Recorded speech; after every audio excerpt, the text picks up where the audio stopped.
Before servicing, turn off flow to sensor and drain flow body.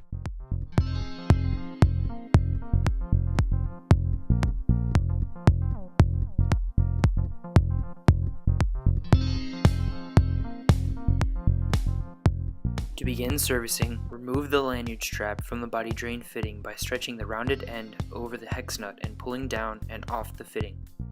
Remove the fitting from the body using a wrench. Discard all fittings and lanyard.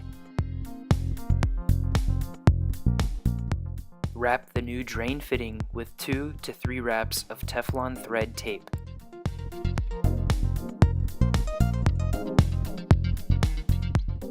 Insert the newly wrapped drain fitting into the threaded hole.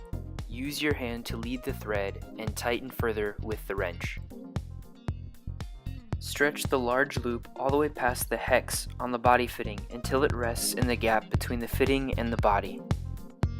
Stretch the small loop of the lanyard over the connecting fitting to the center. Ensure that the lanyard is in the correct position to make connecting the drain fitting easier in the future.